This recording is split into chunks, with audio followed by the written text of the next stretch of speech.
사도신경으로 신앙 고백 드리겠습니다. 전능하사 천지를 만드신 하나님 아버지를 내가 믿사오며 그 외아들 우리 주 예수 그리스도를 믿사오니 이는 성령으로 잉태하사 동정녀 마리아에게 나시고 본디오 빌라도에게 고난을 받으사 십자가에 못 박혀 죽으시고 장사한 지 사흘 만에 죽은 자 가운데서 다시 살아나시며 하늘에 오르사 전능하신 하나님 우편에 앉아 계시다가 저리로서 산 자와 죽은 자를 심판하러 오시리라. 성령을 믿사오며 거룩한 공회와 성도가 서로 교통하는 것과 죄를 사하여 주시는 것과 몸이 다시 사는 것과 영원히 사는 것을 믿사옵나이다. 아멘. 함께 은혜 나눌 말씀은 누가복음 12장 13절 14절 말씀입니다. 누가복음 12장 13절 14절 말씀입니다. 말씀 읽어드리겠습니다. 무리 중에 한 사람이 이르되 선생님 내 형을 명하여 유산을 나와 나누게 하소서 하니 이르시되 이 사람아 누가 나를 너희의 재판장이나 물건 나누는 자로 세웠느냐 하시고. 아멘. 네, 오늘 저는 본문의 말씀 가지고 함께 말씀의 은혜를 나누기를 원합니다. 계속해서 이제 누가복음에만 이제 등장하고 있는 내용으로 이제 같이 이어가고 있습니다. 본문의 내용은 이제 21절까지의 그 내용입니다. 21절까지 어리석은 부자의 비유라고 해가지고 그 재물을 쌓지만 하나님 앞에 부여하지 않은 자라고 하는 그런 소제목을 가지고 있는 내용이 바로 본문의 내용입니다. 사실 여러분 그 재물의 문제라고 하는 것은 우리의 삶에서 절대 떼어낼 수 없는 문제다라는 생각을 하게 됩니다. 제가 우스개 농담이지만 농담 반 진담 반으로 이제 항상 드리는 말씀이 인생의 돈이 전부가 아닙니다. 하지만 인생의 대부분이 돈입니다. 우리 어쩔 수 없는 것 같아요. 그렇죠? 그 돈이 있어야지만 우리가 식생활도 의식주도 해결을 하고 돈이 있어야지만 또 사람도 만나게 되고 돈이 있어야지만 이동도 할 수 있고 돈이 있어야지만 또 모든 것을 할 수 있는 것이 건강도 챙기고 하는 것이 우리네 삶이죠. 또 돈이 있어야지만 교회 헌금도 되지 않겠습니까, 여러분? 돈이 인생의 전부는 아닙니다, 여러분. 분명히 돈이 전부는 아니지만 인생의 대부분을 차지하는 것이 안타깝게도 돈이다라고 하는 것이죠. 하지만 예수님께서는 말씀하고 계십니다. 재물과 세상을 겸하여 섬길 수 없다라고 하는 그런 말씀도 하시게 됐었죠. 그러면서도 우리가 생각해 봐야 될 것은 그렇다면 우리가 돈에 대해서, 재물에 대해서 어떻게 생각을 해야 될 것인가라고 하는 것이죠. 한번 제가 여러분에게 한번 여쭤보도록 하겠습니다. 혹시 우리 중에 부자가 되기 싫으신 분이 혹시 계실까요? 참고로 말씀드리자면 저도 부자가 되고 싶습니다. 네, 부자가 되고 싶고 부유하게 살고 싶고 여유롭게 살고 싶은 것이 사실 우리의 마음이다라고 하는 것이죠. 하지만 예수님께서도 말씀을 하셨었죠. 부자가 천국에 가는 것이 낙타가 바늘구멍에 들어가는 것보다 더 어렵다라고 이렇게 말씀을 하셨습니다. 참 어떻게 보면은 아주 심한 딜레마라고 생각을 하게 됩니다. 재물이 있어야지만 삶을 영위해가는데 그렇다고 재물을 멀리 해야 되는가라는 걸 생각해 보면 또 그것은 아닌 것 같고라고 하는 아주 커다란 문제가 우리 앞에 당면하게 되죠. 오늘의 본문에서 한 사람이 등장을 하게 됩니다. 예수님께 이야기를 하죠. 유산 분쟁에 대한 그 문제에 대해서 해결을 좀 해달라라고 이야기하는 것이었어요. 하지만 예수님께서는 조금 모질다고 하는 표현이 사실은 좀 맞는 것 같아요. 모지게 말씀을 하시죠. 그것도 심지어는 이 사람아 라고 하면서 누가 나를 너희의 재판장이나 물건 나누는 자로 세웠느냐 라고 이렇게 말씀을 하시게 됩니다. 사실 이 부분에 대해서는 이 한 사람, 무리 중에 이 한 사람은 어떻게 보면 예수님을 인정하고 있었던 거예요. 왜 그랬느냐? 당시에는 랍비가 이와 같은 일들도 해결해주는 어떤 재판관의 역할도 담당을 했었거든요. 즉, 이 사람은 예수님을 랍비로서는 우선 인정을 하고 있었던 거예요.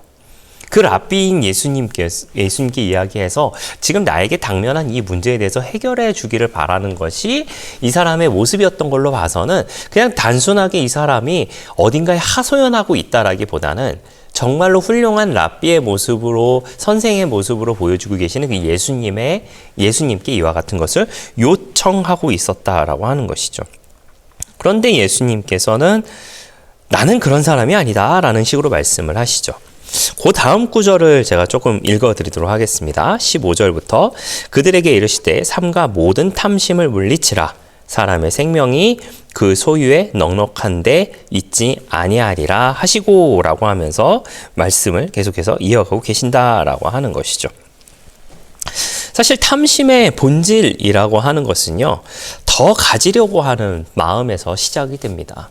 사실 그렇죠. 제가 얼마 전부터 물건을 좀 버리기 시작했습니다. 안 입는 옷들을 좀 정리를 하다 보니까 정리를 하다가 이런 생각이 있어요. 이런 옷도 있었네? 이런 옷도 있었구나 라고 하는 것을 좀 생각이 들게 되더라고요. 그런데 안 입는 옷이다 보니 뭐 기부를 하기도 하고 그냥 너무 좀 낡았다 싶은 걸 좀 버리기도 하고 지금 그러고 있는데, 사실 뭐 그렇지 않습니까?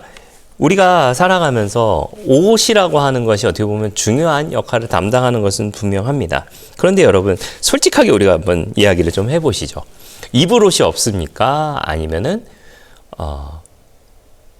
입지 않을 옷이 없습니까? 네, 저도 지금 무슨 얘기를 하는지 사실은 조금 어렵습니다만은, 제가 얼마 전에도 저희 부모님 댁에 가서 말씀을 드렸던 부분인데, 옷 좀 버리세요 라고 했더니 버릴 옷이 없다라고 말씀을 하시는 거예요. 옷이 엄청나게, 제가 보기에는 옷이 엄청나게 많은데 버릴 옷이 없으시다라고 말씀을 하시더라고요. 그리고 나서 얼마 전에 또 옷을 한 벌 사셨대요. 사시고 나서 입을 옷이 없어서 사셨다라고 하시더라고요. 네, 이 무슨 오류인가라는 그런 생각을 좀 해보게 되었었습니다. 사실 그렇죠. 한 벌만 있어도 됩니다. 사실은 여러분, 그렇잖아요. 한 벌만 있어도 살아가는 데는 아무 지장이 없어요. 그런데 어떤 것에 의해서 오늘 이번은 뭐 유행이 어떠니까, 뭐 어느 자리엔 어느 옷을 입어야 되니까 라고 하는 것이 생기게 되죠. 제가 뭐 옷을 다 버리시고 한 벌만 두세요 라고 하는 것을 말씀드리는 것이 아닙니다. 제가 예를 들어서 그렇게 말씀을 드린 것 뿐이다 라고 하는 거예요. 사실 내가 살고 있는 그 가운데에 나에게 필요하지 않지만 내가 가지고 있는 것, 혹은 내가 사고 있는 것들이 사실은 많이 있으시리라 생각을 하게 됩니다. 그래서 예수님은 말씀을 하시죠. 탐심을 버리라라고, 탐심을 삼가라라고 말씀을 하고 계세요. 그렇다면 왜 탐심이 위험한 것인가? 탐심은 우상 숭배와 같기 때문입니다. 탐심은 하나님이 아닌 재물을 섬기게 하기 때문이다라고 하는 것이죠. 그리고 관계를 파괴합니다.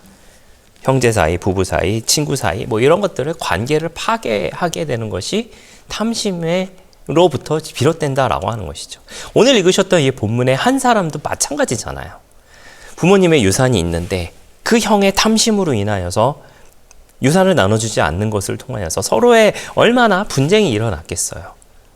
그와 같은 모습들로 인하여서 결국은 어떻게 됩니까? 영혼이 병들게 된다라고 하는 것이죠.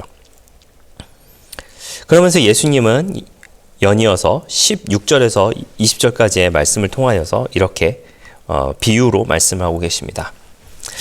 한 부자가 그 밭에 소출이 풍성함에 심중에 생각하여 이르되 내가 곡식 쌓아둘 곳이 없으니 어찌할꼬 하고, 또 이르되 내가 이렇게 하리라. 내 곡간을 헐고 더 크게 짓고 내 모든 곡식과 건물을 거기 쌓아두리라. 또 내가 내 영혼에게 이르되 영혼아, 여러 해 쓸 물건을 많이 쌓아두었으니 평안히 쉬고 먹고 마시고 즐거워하자 하리라 하되, 하나님은 이르시되 어리석은 자여, 오늘 밤에 내 영혼을 도로 찾으리니 그러면 내 준비한 것이 누구의 것이 되겠느냐 하셨으니. 연이어 21절입니다. 자기를 위하여 재물을 쌓아두고 하나님께 대하여 부여하지 못한 자가 이와 같으리라 라고 말씀하고 계시죠. 큰 부를 쌓은다 할지라도 오늘 이 영혼을 하나님께서 걷어가신다라고 한다면 아무 소용이 없다라고 하는 것이죠. 그렇다면 우리는 부를 쌓지 말아야 할까요? 부자가 되지 말아야 할까요? 그런 이야기는 아닐 것입니다. 가급적 우리는, 저와 여러분은 하나님의 복을 받아서 더 풍요로워지고 더 넉넉한 삶을 사시기를 부탁을 드리겠습니다. 그런데 여러분, 예수님께서 말씀하시고자 하시는 것은 아마도 이것 같습니다.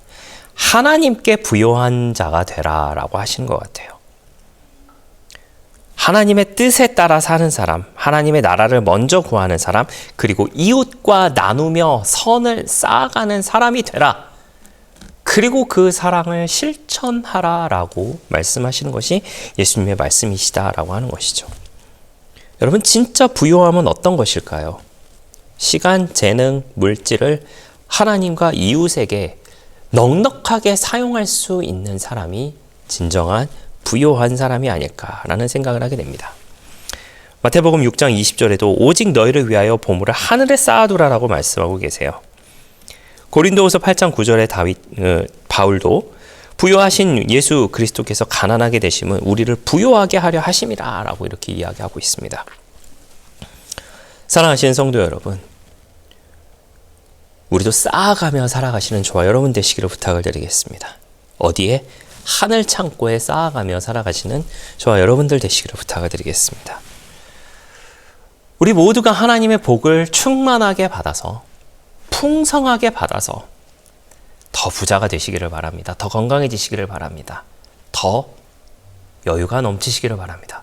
그리고 그 모든 것을 하나님을 위하여, 이웃을 위하여 또한 사용할 수 있는 더 부요한 저와 여러분 되시기를 예수님의 이름으로 부탁을 드리겠습니다. 기도하겠습니다. 좋으신 아버지 하나님 감사합니다. 저희를 주님의 자녀 삼아주시고 또 함께 예배드리게 하시니 감사를 드립니다.